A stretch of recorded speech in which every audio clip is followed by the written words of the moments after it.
এখানে পায়রার গমগুলোকে কড়াইয়ে একটু ভাজা হচ্ছে, তার কারণ বৃষ্টির ওয়েদার আর পুরো ড্যাম হয়ে রয়েছে, কিছু কিছু গম তো ভিজেও ছিল।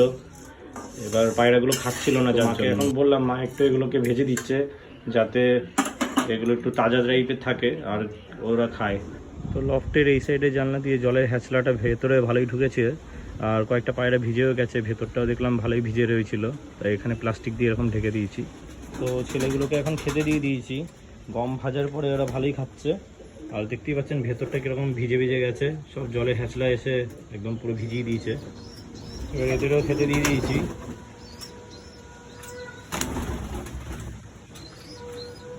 দেখতেই পাচ্ছেন ম্যাড্রাস পায়রাটার চোখে মনে হচ্ছে ঠান্ডা লেগেছে, দেখি একটু সিপ্লক্স দিয়ে দেবো, তাহলে বেরানোর জন্য ছটফট করছে, সারাদিন বেরাতে পারিনি বলে। আয় আয় আয়।